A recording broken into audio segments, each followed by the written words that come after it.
Everybody can hear this. I'll look at that later. I want to see it. Study hard for the review quizzes. I know that there are answer keys that circulate. I'm totally aware and frankly fine with that. This is about your performance on the AP exam. You've taken this entire year. You've worked very hard. I assume that you've worked very hard. Maybe you've skated by and not really had to work hard. And maybe you've cheated your way through this thing. I don't know. I don't think you have, but maybe you have. But when it comes time to the review quizzes, I really do want you to think about, for every question, what is the concept behind the question, and think about wrapping all of the things that you've learned kind of together. Think about how one concept is related to other concepts, and what scientific principle you're using to answer the question. Every question, think about what principle you're using to do that.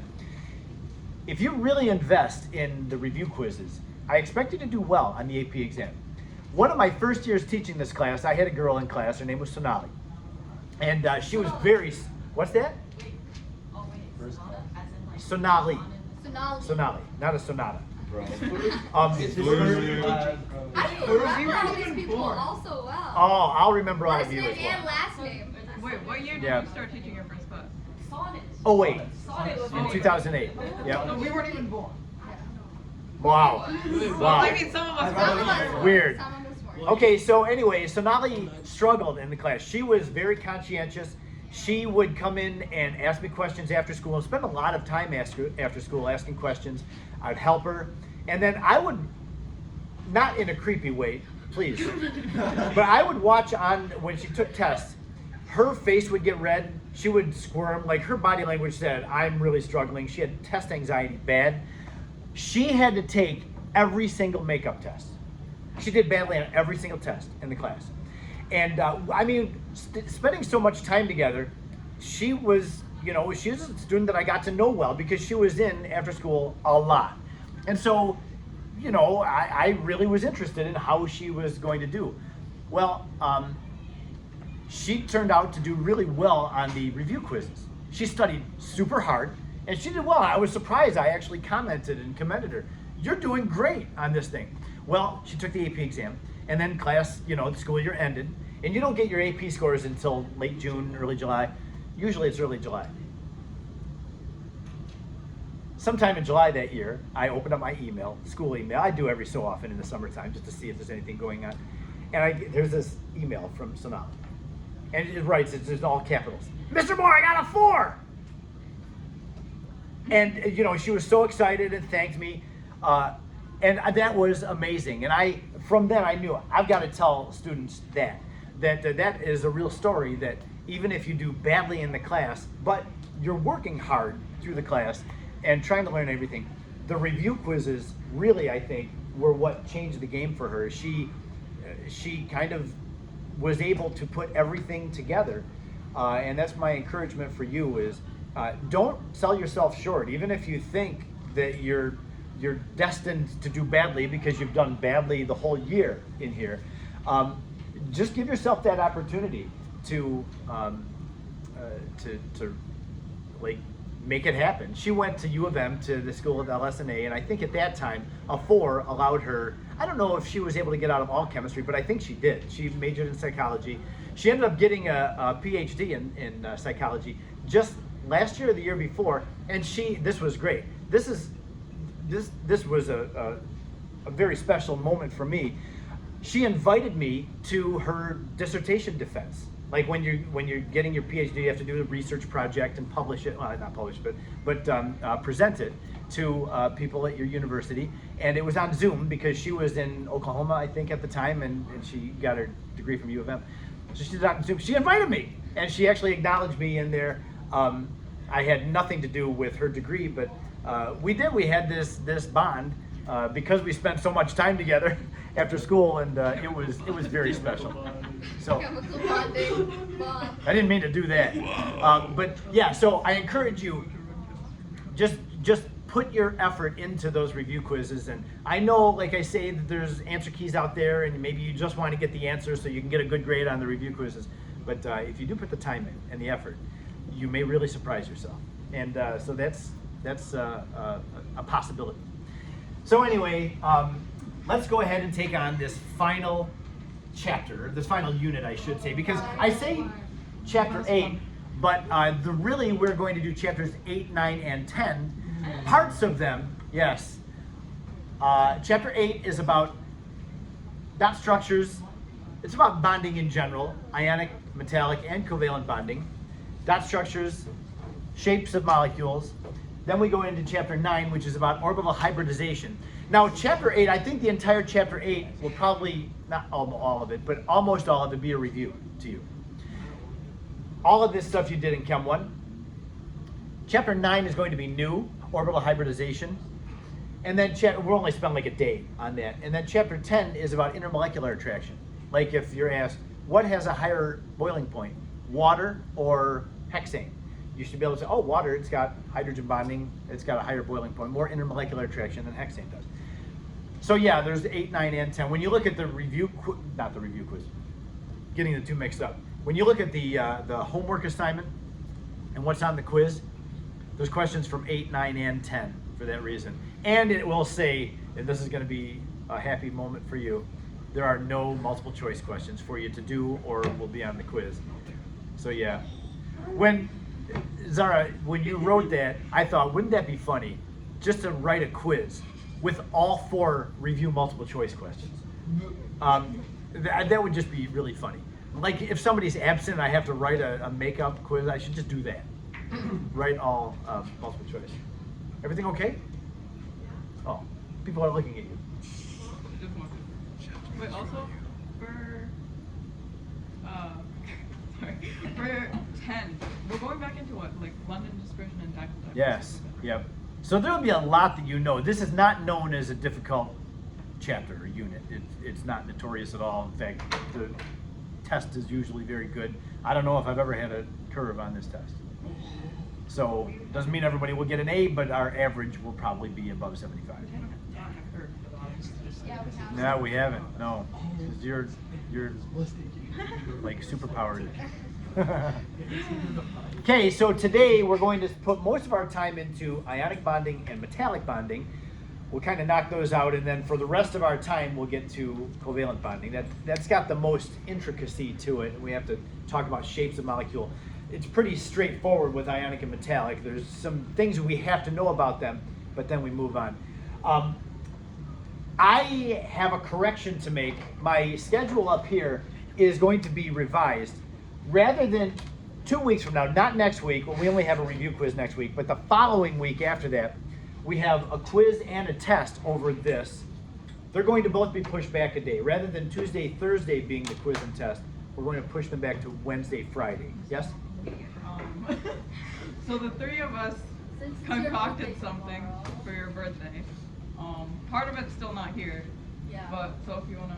So, Oh, is that why you're looking at Sophie? Yeah. I had to Oh, go oh my grab it. gosh. Wait, this is not it. It's Oh, is that part of your lunch? no.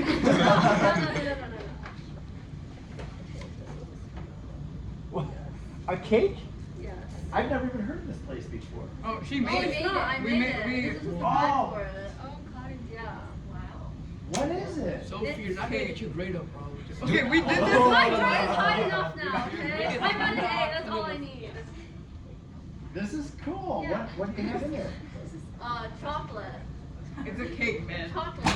It's chocolate. I just was wondering if there's anything, like those are peanut butter candies on top, right? Peanut It's the butter. Bueno bars. Oh, is that right? Oh my Yeah. gosh. So there's some like special meaning to this, right? Like that characterizes your class because you got the Bueno bars every Yeah.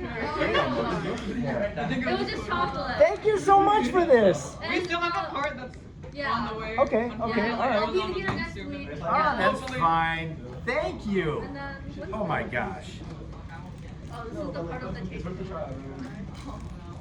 Do I have to share it with all of you? No. Are we gonna open it up and share? Well, oh my gosh, can we sing happy birthday? No, you know, I Yeah. don't want to We do can that. sing No, happy no, no, birthday. I don't do that. At the end of class. Okay. Was it you that's responsible for making that? Yeah. Thank you very much for that. After I've been so mean to you and you did something like See, that. when you mentioned Gosh.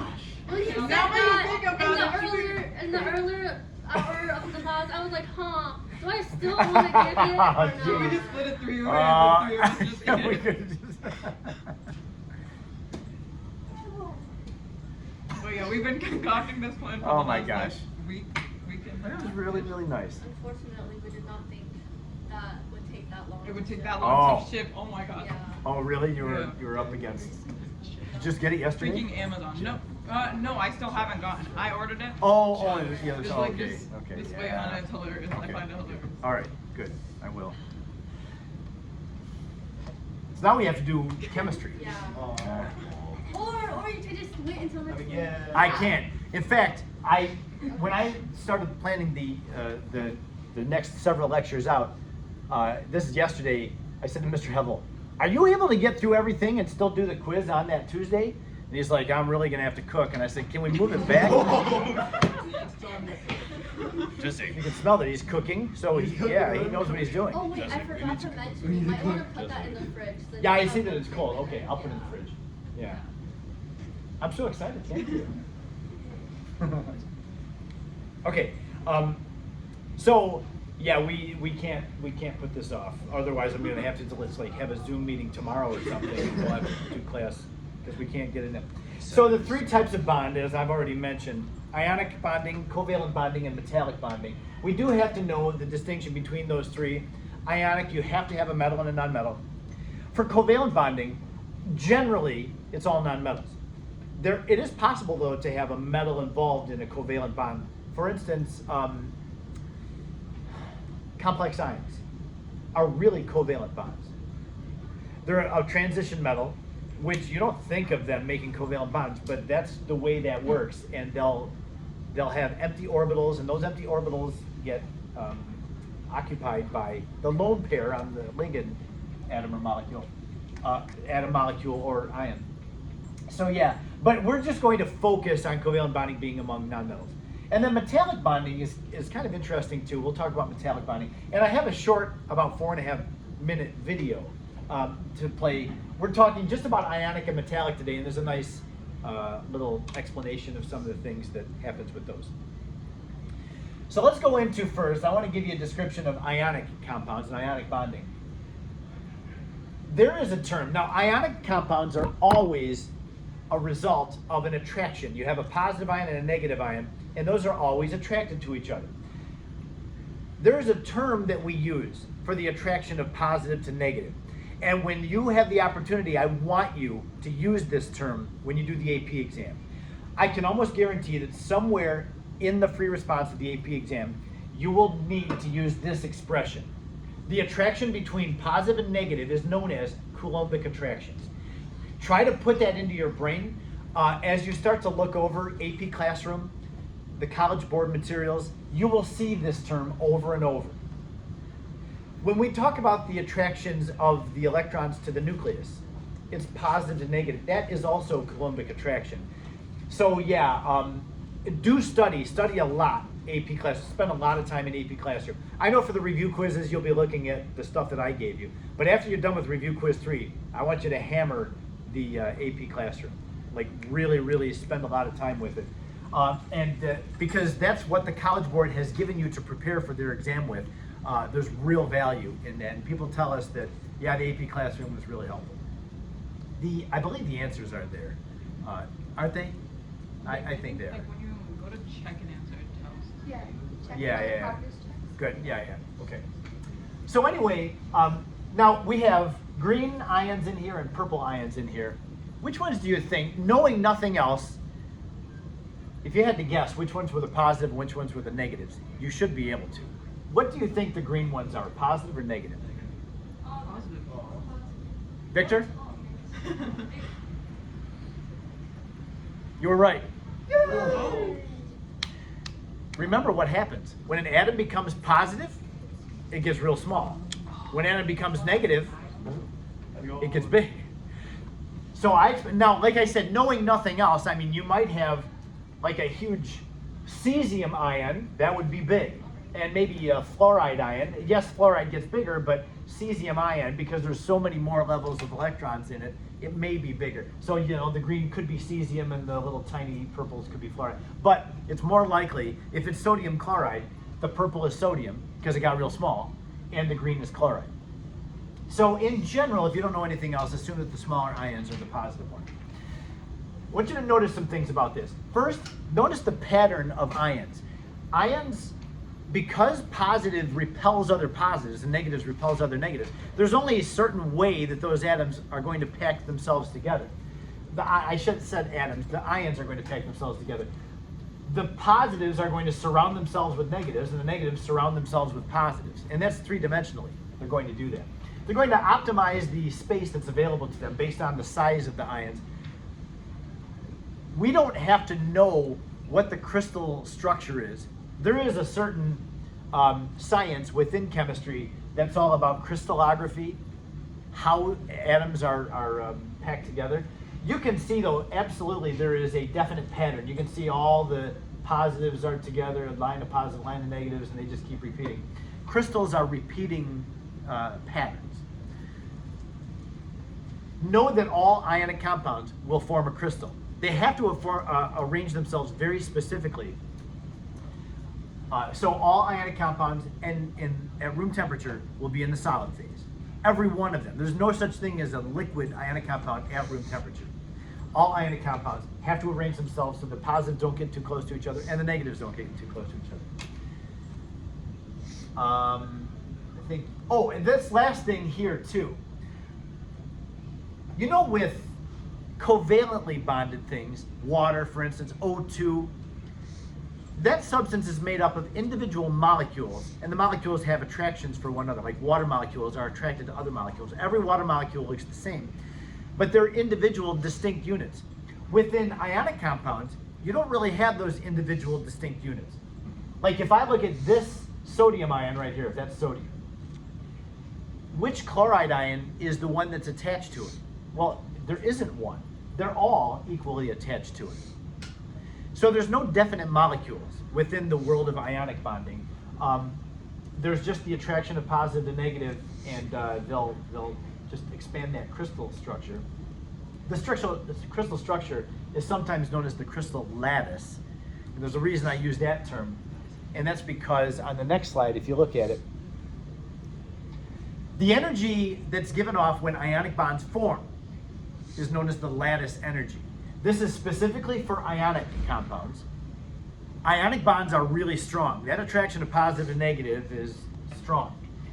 So the lattice, and you remember earlier in the year, back when we did chapters 6 and 17, I said it's a very big deal in chemistry to know that breaking bonds always requires energy. You put energy into breaking bonds, but then making bonds or forming bonds releases energy.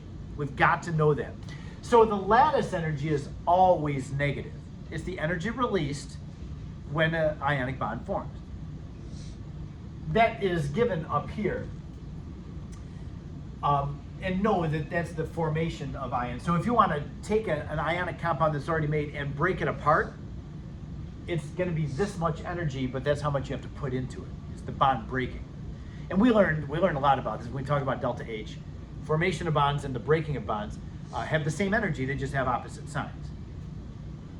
So the lattice energy is calculated, this is just for ionic compounds, with this expression. 3 variables involved. K is a constant, it's not a variable. It's just a constant number. And then that's being multiplied by Q1, that's the charge of the positive ion, times Q2, that's the charge of the negative ion, divided by R. R represents the distance between the nuclei. And really what that represents is how big the ions are. The bigger the ions are, the farther the nuclei are from each other. So what does this tell us? It tells us that the lattice energy is directly related to the charges of the ions. What that means is the higher the charges, the stronger the bond between two ions. The higher the charges, the stronger two bonds are. So that means positive 1, negative 1 does give off energy and it's a strong bond, but positive 2, negative 2 is even stronger, because that if you have positive 1 and negative 1, then the numerator there is 1. It's negative 1. Because positive 1 times negative 1 equals negative 1. But positive 2 times negative 2 equals negative 4. And that makes the numerator 4 times bigger. So the higher the charges are on the ions, the more energy is given off. That means the more stable bond it is. So the most stable ionic compounds have the highest charge and then the smallest size. Because notice that the R value, the size, is in the denominator. So that means that the strength of an ionic bond is inversely related to the size. And so this is what this second to last line is talking about. The most stable or strongest ionic compounds, strongest bonds, have high charge, because that makes the numerator bigger, and small size. That makes the denominator smaller. Now, if you have conflicting factors here, like if you have a big numerator and a big denominator, which one matters more? That's where I'm coming in here and saying, well, charge is more important than size. That's what, I'm using the word Trump here. I'm not referring to a person, Trump. I'm referring to, Trump is, I don't know if you ever play cards, but when you play cards that involve something called Trump, a Trump card is like a wild card. It's got a high value to it. So charge is more important than size in terms of lattice energy. There will be questions in chapter 8 that will give you a pair of ionic compounds and say which one has the more exothermic lattice energy. Lattice energy is always exothermic. So the one with the higher value, that's what you're looking for. Higher charges, smaller sizes. So something like if you were comparing, I'll be right there, magnesium chloride, MgCl2, to magnesium oxide, which one would have the more exothermic lattice energy? These are both about the same size ions, but this one has the higher charge. Positive 2, negative 2. Yes? Okay. So, if it's exothermic, does that mean it's delta H positive? No. Delta H lattice energy is always negative because this numerator is always a positive number times a negative number. So, yeah, it's always going to be negative. Is it like the more exothermic is, The more stable it is, yes. The more energy is given off, and matter becomes more stable when it gives off energy. Yep. Now, it turns out that this will determine a lot about the solubility of an ionic compound. Remember, early in the year, in chapter 4, I had you memorize the solubility rules. Remember that? Good days, good times. I forgot. Kind of. Chlorides tend to be soluble with everything except for 3 things, right? MLS and all that. It turns out that many fluoride compounds are insoluble. Fluorides are insoluble. Even though the other halogens are soluble with almost everything except 3 things, fluorides don't fit into that category. They tend to be insoluble with a lot of things. Why? Because fluoride is really, really small. So with anything fluoride, you're going to have a real small denominator. Yeah, that's what it is. Sorry, I got turned around. You'll have a real small denominator, which makes for a high lattice energy, and that makes it difficult to break the bond. So fluoride compounds are real strong ionic bonds because the size is so small. It doesn't have a big charge, but it's got a real small size. And that makes it difficult to break apart.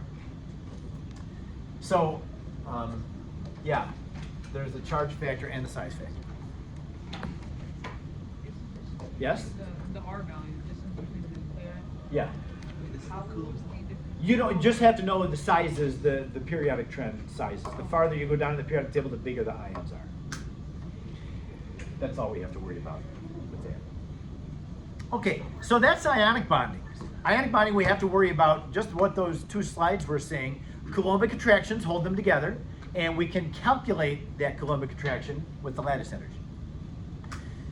And know that ionic compounds are always solid unless they're dissolved in water at room temperature.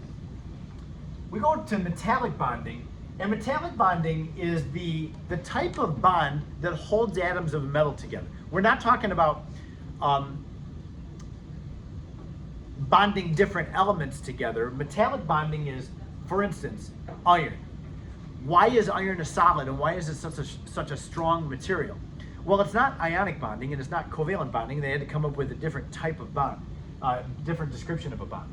This is what we think about metals. What holds atoms of a metal together is this. We think that metals are made up of, you know how we have the nucleus and then the inner electrons and then outer electrons. I mean, all the electrons are in their energy levels and where they should be. With metals, we have a little bit different description of the electrons. We think that the outer level of electrons, like the d electrons for metals, or whatever the outer electrons are, because you can have far left where they're just outer s electrons. We think that the outer electrons are not really held tightly to one atom.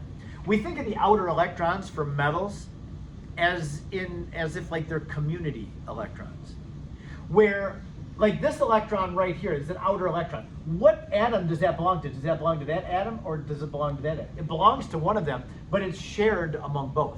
Both of those atoms can feel that negative charge, which draws them together and makes them strong. Not only are they community outer electrons, but they're able to move around and adapt if you try to bend a metal. If you bend the metal, the electrons are going to shift. And now it's the same kind of idea as the Coulombic attraction.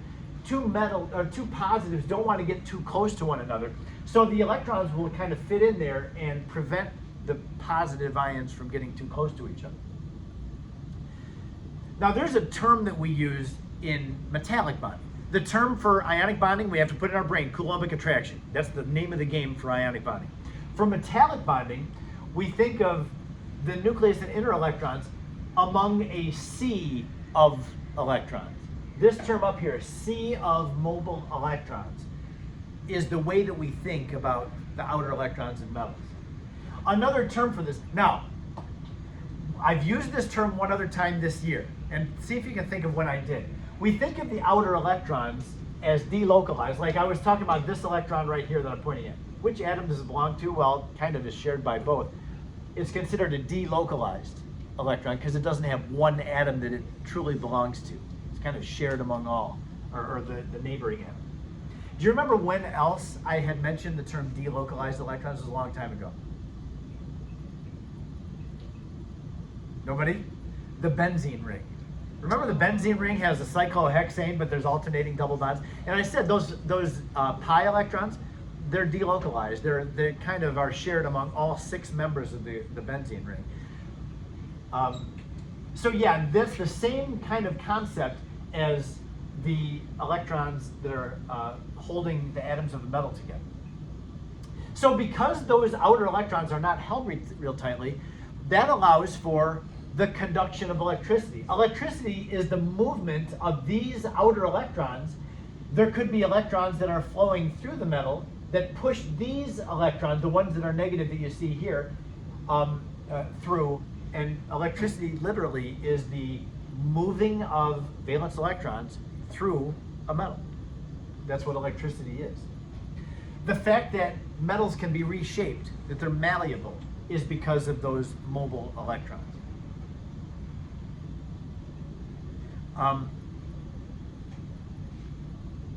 A quick summary between those two types of solid, ionic solids and then metallic solids. Both ionic compounds and metals will form a crystal. Even metals, they have to arrange themselves a certain way because you can't get two positives too close to each other, so they have a certain order to the atoms in a metal. Ionic compounds have a very specific order to them to prevent same charges getting too close to each other. So yeah, ionic compounds are not going to be able to bend or to deviate from their shape because of that very rigid structure that they have. But because of the ability of the outer electrons to move in metals, they are able to move around. Okay? So I want to take a moment here. Now we don't have very much time left. I want to show you this video because I think the video does help us to visualize the difference between ionic and metallic a little bit better. So it's on YouTube, and this video kind of makes me laugh because Taylor Is it- wait. Swift. Is it Taylor Swift again? no, it's not Taylor Swift. Because every time you get serious about like showing us a video, I'm like, No, oh my gosh, I have developed a reputation, haven't I? Oh, you know what? I should have Yeah. we should have bought him a shirt Mr. Next. Are there what crystals? Different types of crystals. Yes, there's a lot of different types. There's, and some of them will be mentioned in this video as well. Next Yeah. time we'll get you a shirt with your face on it saying, I love Taylor Ah. Swift. Pink glitter. There won't be a next time, and I'm glad. I would not probably wear this shirt. I think you will. I told you I'm neutral on Taylor Swift. I don't hate her, but she's not offensive to me. Like, I don't she is for some people. You reference her a bit too many times. Are you sure you're not looking at Yeah, she's so polarizing. I don't know. It's just funny. Polarizing. She is. She was made for chemistry, right? We are never, ever, ever getting back together. I mean, yeah. Turning her breakup songs into I guess maybe I like her more than I Yeah. admit to. Okay. Why is This the one- orange darker than my favorite? This is really fun. Listen to the piano soothing music. Mr. Mark, can you send this on speakerphone? This? Sure. Metals are shiny, I have the whole thing recorded. ductile, and good conductors of heat and electricity. I have to stop. This happened last time to us too, didn't it? It came out dark. No, I don't know. Maybe it's your Press, not press, right then. yeah, press the bright now on your I don't think on that your matters. keyboard. I There should be a think brightness thing. I'm just going to. The structure of metals Whoops. and the nature of metallic bonds Have a nice time at that. That'll be a fun field trip. Yes, 619. Those who go to yoga. Asian one. Wait, 616. Nope. I think on your laptop there should be something that Yeah. the brightness button. Yes, guys. I don't know. I'm not. It's only supposed to be Chinese too. Oh, that's not. That's why. I don't think he's bringing Have It fun. might just be the TV there. It was fine last hour. There it is. There we Okay. go. Wow. Okay. We'll have this piano introduction again because it's important.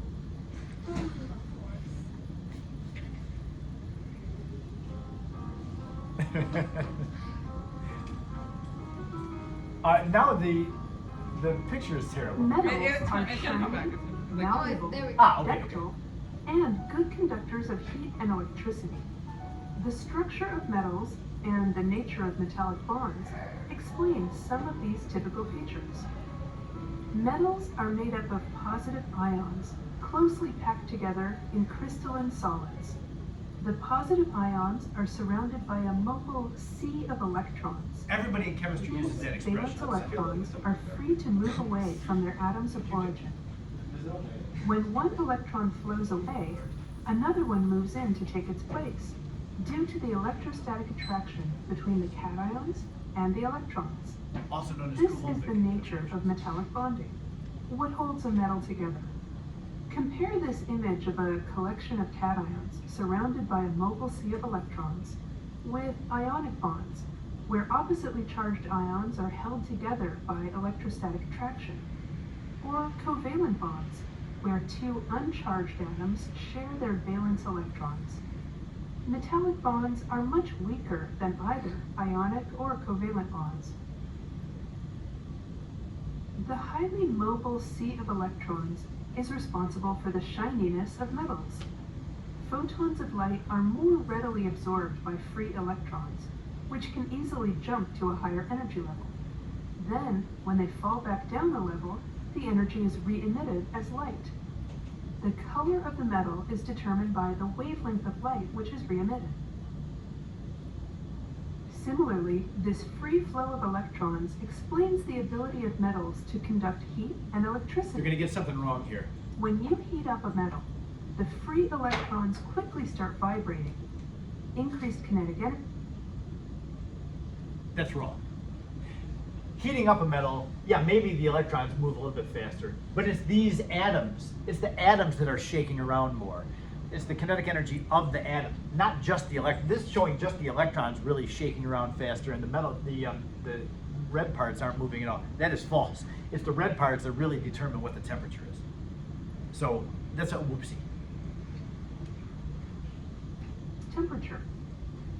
When an electric current is applied to a metal, electrons enter from one side, causing repulsion and generating movement within the sea of electrons, and an equal number of electrons exit the metal as the number that entered. The mobile sea of electrons also explains the malleable nature of metals. If you strike an ionic crystal with a hammer, it shatters. This is because the applied force pushes like ions close together. They violently repel each other, breaking the crystal apart. In contrast, if you hit a metal with a hammer, it doesn't break, it just dents. Metals are able to deform in response to an applied force. The mobile sea of electrons shields the cations from each other, preventing violent repulsion and allowing the metal to change shape. The most malleable metal is gold. A similar property to the malleability of metals is their ability to be pulled into long, thin wires. We call this ductility. Ionic compounds are not ductile for the same reason they are not malleable in general. If an ionic compound is forced into a long cylinder, it breaks apart because of the repulsion of like ions. In contrast, a metal can be pulled into a long cylindrical shape because the cations can line up, shielded from each other as the fluid-like sea of electrons flows around them. The most ductile metal is platinum. Almost all metals are solid at room temperature, Here's some of the crystal the shapes. cations forming a recognizable, tightly packed shape. Can you think of the exception? Mercury is the only metal that is liquid at room temperature. There are 4 other metals that melt very close to room temperature: francium, cesium, gallium, and rubidium. What do they all have in common? Francium, cesium, and rubidium, they only have one outer electron, and gallium has one outer electron too in its arrangement. So yeah, that's what makes them easy to melt. No, they took- Thank you very much for hanging around. Have a nice weekend.